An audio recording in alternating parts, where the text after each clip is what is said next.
The story begins with Travis Morgan driving his rig down Interstate 70, heading east through the remote stretches of Colorado. It's a dark, cold night, and the highway is nearly deserted, the only company the occasional passing car and the hum of the truck's engine.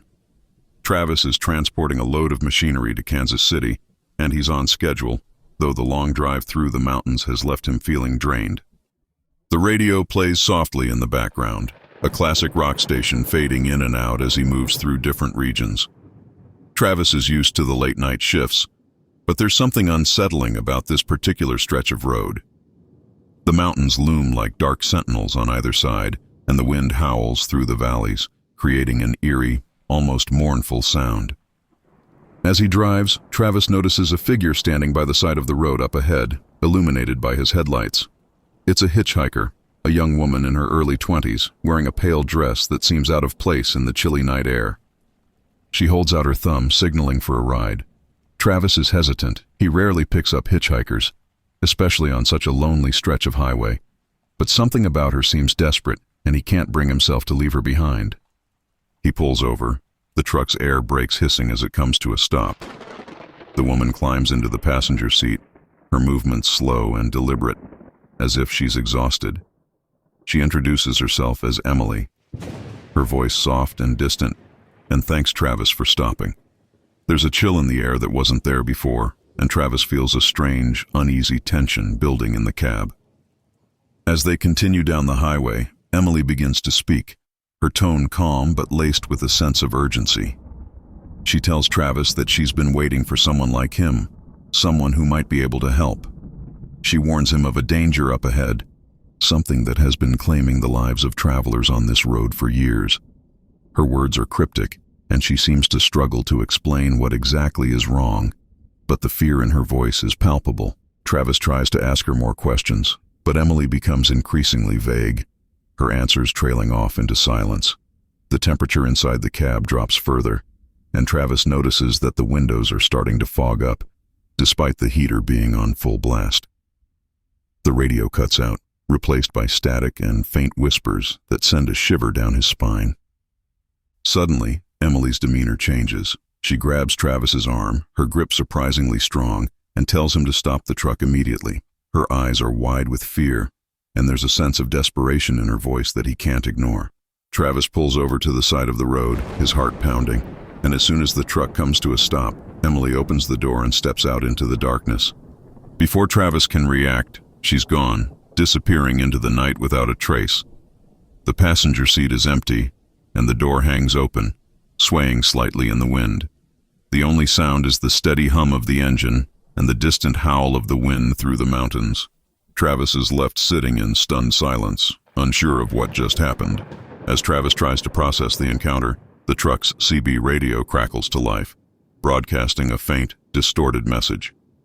The voice on the other end is barely audible, but Travis can make out the words, "danger" and "disappearances." He fiddles with the dial, trying to clear up the signal, but the static only grows louder, drowning out the voice. The road ahead is pitch black, the headlights struggling to cut through the thick darkness.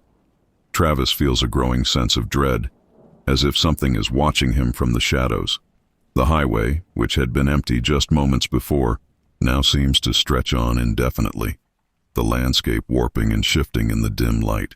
Travis continues driving, his eyes scanning the road for any sign of Emily or the danger she warned him about. The air inside the cab is thick with tension, and the radio continues to emit static, punctuated by bursts of incoherent voices and strange otherworldly sounds. Travis's grip on the steering wheel tightens, his knuckles white as he fights to stay focused. Suddenly, the truck's headlights catch something on the road ahead. An old, rusted car sitting abandoned in the middle of the highway, its windows shattered and its tires flat. Travis swerves to avoid it, narrowly missing the wreckage as the truck skids on the slick asphalt.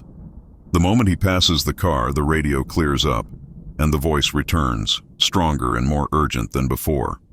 The voice warns Travis that he's being followed, that whatever is behind him won't stop until it claims another victim.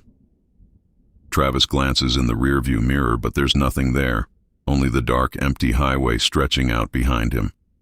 But he can feel it, the oppressive weight of something unseen, something malevolent.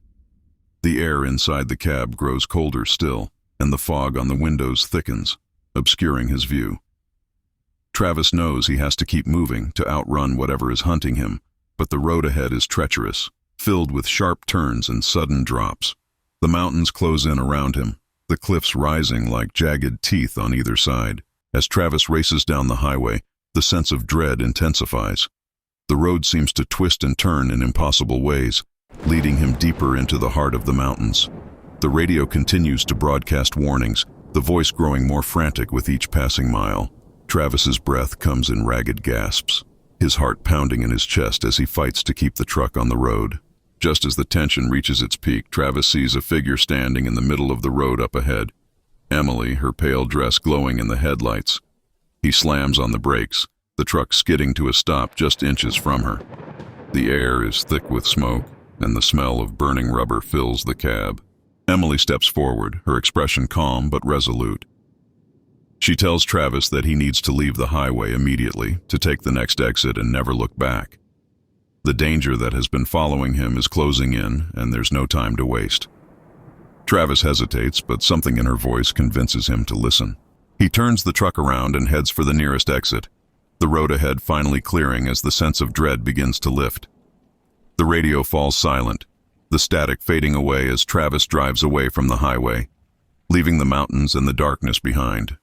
The air inside the cab warms up, and the fog on the windows dissipates, revealing the first light of dawn on the horizon. Travis glances in the rearview mirror, but Emily is gone, her presence leaving behind only the faintest trace of her warning. He knows he narrowly escaped something terrible, something that has claimed countless others on this stretch of road.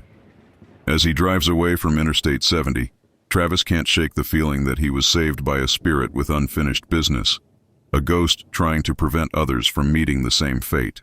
The story ends with Travis pulling into a truck stop, the sun rising over the mountains. He parks the truck and steps out, taking a deep breath of fresh air.